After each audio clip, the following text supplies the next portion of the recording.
Good evening. Mr.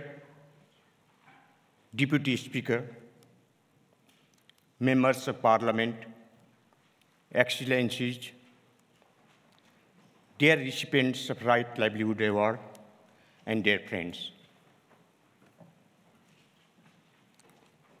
It is with regret I am letting you know that Mr. Sri Krishna Upadhyaya, mourning for his mother's death at this very moment, and unable to join here for receiving prestigious the Right Livelihood Award 2010.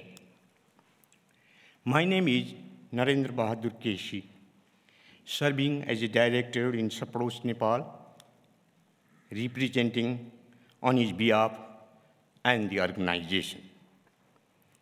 I am accompanied by Dr. Jyoti Bhattarai, daughter of Mr. Sri Krishna Upadhyaya. I also want to welcome our Honorable Ambassador from Nepal to Denmark, Mr. Vijay Karna, who graciously agreed to join the ceremony and came all the way from Copenhagen. Mr. Sri Krishna Upadhyaya urged me to convey following message to this august assembly. This is actually the recognition of contribution by the poor of Nepal and who have shown their wisdom and creativity in coming out of poverty. It is an honor for those individuals and organizations that have joined mass movement in community development, managing common property resources, and providing public goods and services in rural areas of Nepal. In this occasion, I want to salute them. This will encourage all of us to continue our mission to develop Nepal as a democratic, peaceful, equitable, inclusive, stable, and important part of world community. I want to thank the jury for recognizing our effort in poverty alleviation and providing us Right Livelihood Award 2010. Dear friends, magnitude of poverty in Nepal is very high, with dehumanizing levels in mid and far western region of the country. Nepal has the highest percentage of poor. Almost 2/3 of population are poor. When multi-index, poverty index, MPI, developed by Oxford is used, highest in South Asian region. This level of poverty gives ground for frustration, particularly among the youth, resulting in escalated levels of conflict which Nepal has experienced in the past.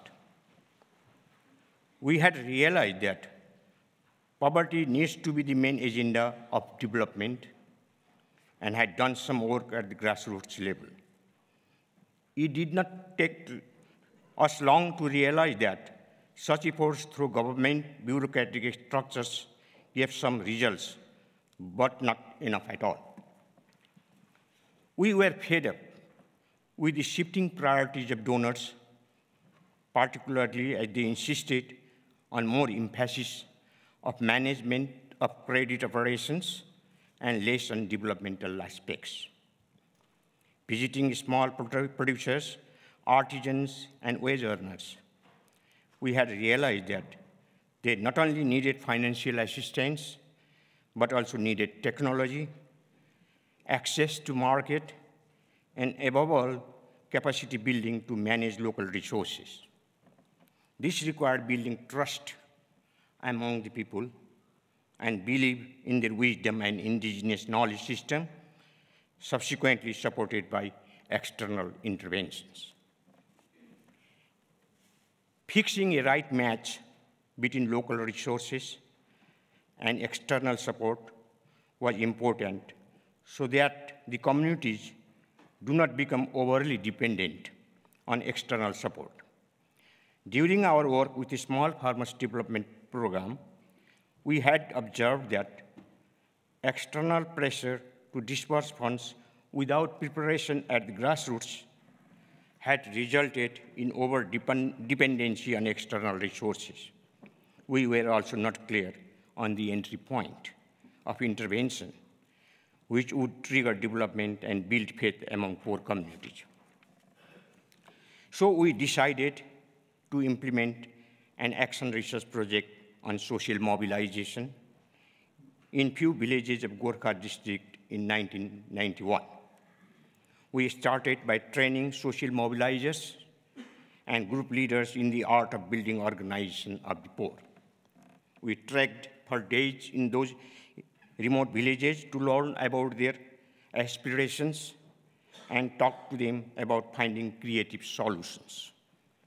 We did not have many resources to share with them except ideas from our past experience. The mutual trust and participatory learning exercise helped us to believe in the capability of poor producers to uplift them.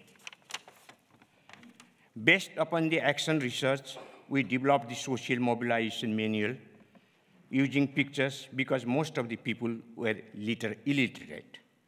Later on, we made videos and used video projectors going from one village to another, organizing people. Since the model was based upon contradictions in the society, people understood the logic of poor being exploited due to unequal power relations.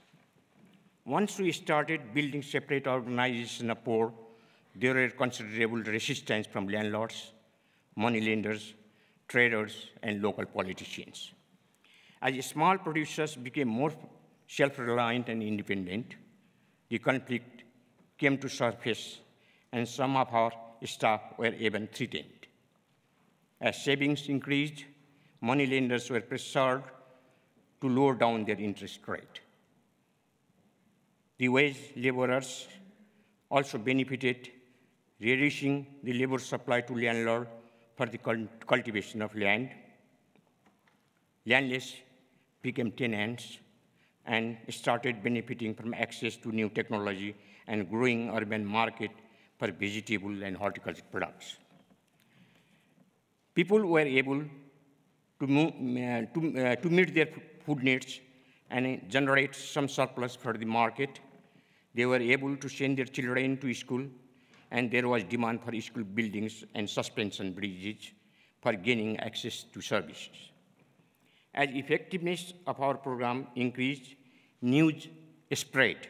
I quote, "Sapros does what it says," unquote. Support started pouring, and our confidence level increased. We were able to mobilize more and more resources, using it more effectively. After gaining experience, we decided to move to other districts and finally went to remotest ones of mid and far western region. Amongst them, Mugu was the most underdeveloped, falling lowest in all development indicators, with a life expectancy of meager 39 years. As we moved to that region, Maoist conflict heightened into full-scale civil war, covering almost all part of the country. In other districts also, we had to operate between two groups, fighting each other, maintaining complete neutrality. Our staffs were resolute, and with their strong support, we succeeded in expanding our operation in those remote areas. We were able to develop a poverty reduction model, which is people-based, people-driven, and is result-oriented. This experiment increased our faith on the creativity of the people. During conflict, we realized that our efforts will not be enough to heal the wounds and needed to be treated with compassion because enough hatred was generated amongst different segments of the society. Those in power had exploited the poor for too long, and for that reason it was easier to galvanize the anger against powerful class and launch a class struggle on Marxist principles. We strongly believe in harmony model, where poor need to be treated with equality and justice and enable them to be effective citizens in the society. We believe in building democracy from grassroots and the community organization acting as primary school of democracy. We needed a strong structure in the form of multi-sectoral fund, which can directly support community initiative without going through the bureaucracy. It took almost 12 years of long battle and advocacy to convince the rulers that such fund was necessary, and finally, Poverty Alleviation Fund was set up in 2004 with World Bank assistance. Our journey to this stage has been difficult and arduous, but faith and confidence on people's power kept us going, and we became more resilient. We believe we need to forge alliances within and outside to mobilize support for the cause of poor so that they become subjects and not objects of development. Recognition in the form of Right Livelihood Award 2010 has strengthened our cause and given us new hope to continue our journey till the mission of eradicating the poverty is achieved. We need the support of all of you, including media, for highlighting the plight of the poor and also give us strength in removing poverty. In closing, I want to quote Nelson Mandela, who said, I quote, "To overcome poverty is not act of charity. It is an act of justice." I unquote.